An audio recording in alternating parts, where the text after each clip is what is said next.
No A.D. Mitchell, no Don Blaylock, no Kearis Jackson. No problem for the Georgia Bulldogs in 2023. And I'm going to tell you why in this video. Yes, I know a lot of people are upset that A.D. Mitchell, who's made big play after big play for the Georgia Bulldogs the last two seasons, is entered the transfer portal. Actually, at this time, he's committed to Texas, so he's gone. Don Blaylock, one of my guys, always been one of the biggest Don Blaylock guys out there. He's gone. Kearis Jackson did a lot for this program. He's gone, but I don't think there's going to be any drop-off at all at wide receiver. Of course, they got the two transfers coming in. I'm going to talk about that in just a second, but I want to remind everyone who all is coming back, not only at wide receiver, but at tight end and even at running back too. There are a lot of pass catchers on this team, no matter what position they're at. But I do want to talk about wide receivers specifically. Ladd McConkey coming back is absolutely huge. He was Georgia's leading wide receiver in receiving, caught 58 passes, 762 yards, 7 touchdowns. He's obviously a big-time vertical threat. He's great in the screen game. He's one of the best route runners, probably the best route runner on the team. The guy just makes plays. He's got burst, acceleration. He does a lot for you. You have him. You have Marcus Rosemary-Jack saying good things happen when that guy gets an opportunity to catch the pass. And every once in a while, he makes a play and you go, wow, that was a really nice play. Those are some strong hands. He went up and he grabbed that ball, or he made a big play on the sideline. Probably should get more passes coming his way. He caught 29 passes for 337 yards and 2 touchdowns last year. So he is an option. He is a dependable option, and he's a guy I have no problem throwing to if I'm Carson Beck. Big body with good ball skills. You also have Arian Smith, right? Arian Smith, one of the fastest players in college football.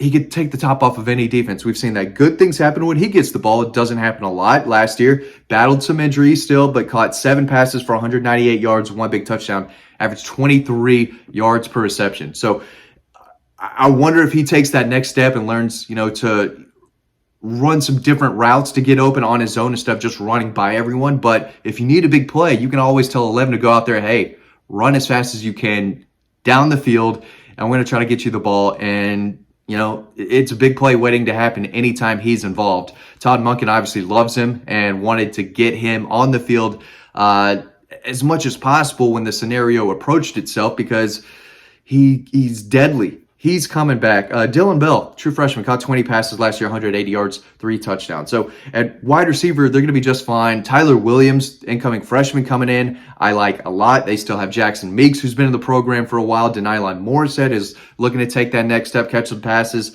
But then you have one of the best players, arguably the best player pound for pound in college football, coming back to Brock Bowers. He's not a wide receiver, but he's a focal point of the offense and the best pass catcher on the team. And again, if you called him a wide receiver, he'd be one of the best wide receivers in the country.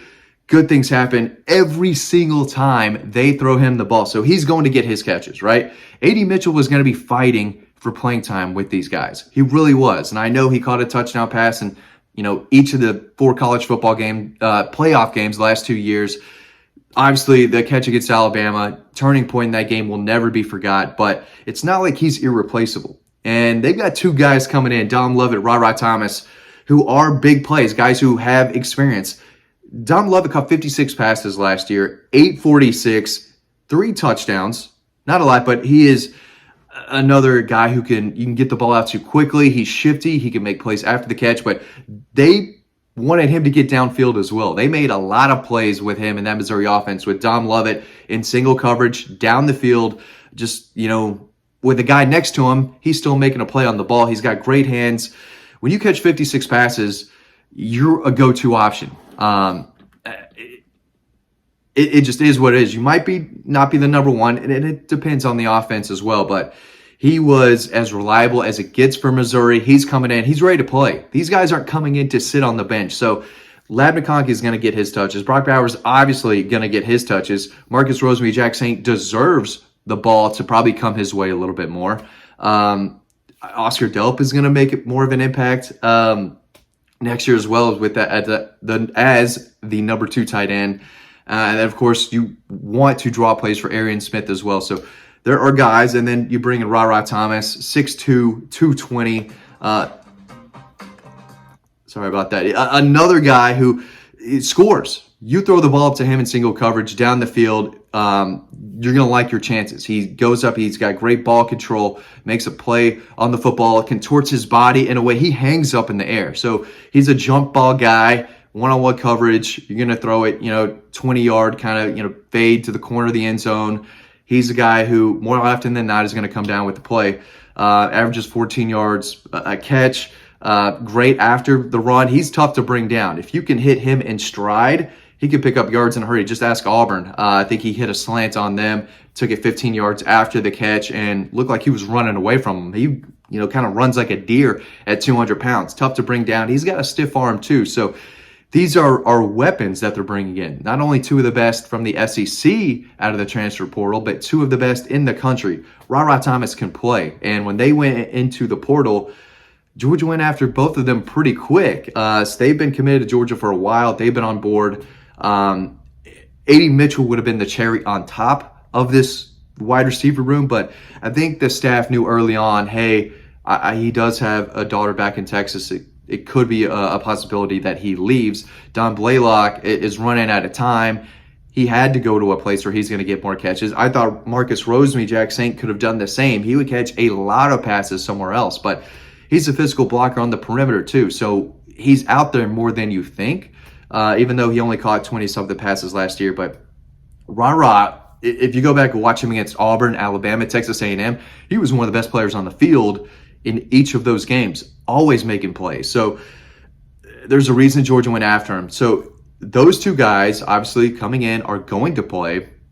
Ladd McConkey, Brock Bowers, kind of the list goes on and on. I do think that this could be one of the best receiving corps, receiver rooms that Georgia's had in quite a while. I love what they had in 02. Freddie Gibson, Michael Johnson, Terrence Edwards, AJ Green and Muhammad Massaquoi were great in 08.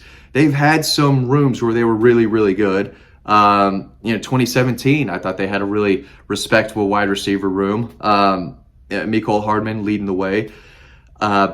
But this room is going to be good. And again, I'm a massive Don Blaylock guy. I was hoping he would come back for one more year and have a bigger role in the offense. I definitely think in the right place, he is going to have a very, very good final season in college football, wherever he ends up. But Georgia's not dropping off. They're not dropping off. And I know, again, it doesn't make sense to a lot of people that A.D. Mitchell would leave.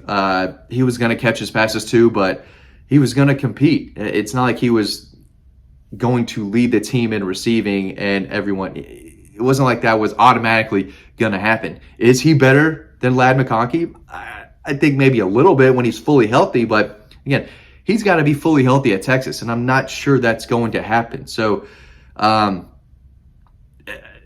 far as I know, the two guys coming in, Ra Thomas, Dom Lovett, they don't have these lingering injury issues or concerns. I'm not saying A.D. Mitchell's was lingering, but he did miss most of this past year. So from a production standpoint, they didn't get a whole lot from A.D. Mitchell and Dominic Blaylock throughout the year. Now, yes, you had the touchdown against Oregon from A.D. Mitchell, the touchdown against Ohio State, the touchdown against TCU, but throughout the whole season, it's not like he did a considerable amount, and neither did Don Blaylock. So from a production standpoint, you're not having to replace a ton. You're just having to replace that talent, and I think they did that and more in Ra Thomas and Dom Lovett. And again, Brock Bowers is going to be the guy. That's your number one pass catcher. After him, you go to Ladd McConkey or Ra Thomas or Dominic Lovett or Arian Smith or Marcus Rosemy, Jack Saint, or one of the freshmen or one of the younger guys. And again, they throw it to the running backs too. There's only one football, but they're going to have to replace Kenny McIntosh more than anyone in the pass game. He caught 43 passes last year. Daijun Edwards only caught 14. So if anyone's going to be tough to replace, it's Kenny McIntosh, because he gave you so much in the passing game. So next year, will they throw it more to the running backs? It doesn't look like it. There's no James Cook. There's no Kenny McIntosh. Daijun Edwards should see the amount of opportunities he gets to catch the ball increase, but I don't think he's going to be catching 43 passes. So maybe we do see, even more from the wide receivers than we have been in recent years. I don't know, but I'm excited to watch them play, see what they bring in the spring, what that depth chart looks like. But Brock Bowers is your guy, and then it's everyone else. So at the end of the day, I don't see any drop off coming from Georgia's pass catchers in the 2023 season. Guys, thanks for watching this video. As always, we really appreciate it. Hope to have a lot of stuff coming your way later next week. And check us out over on the website, dawgpost.com. And make sure you click down below and order double DAWGS, the instruction right there. Get the second copy, double DAWGS, right down below. Pre-order yours today. Thanks for watching. I'll see you on the next video.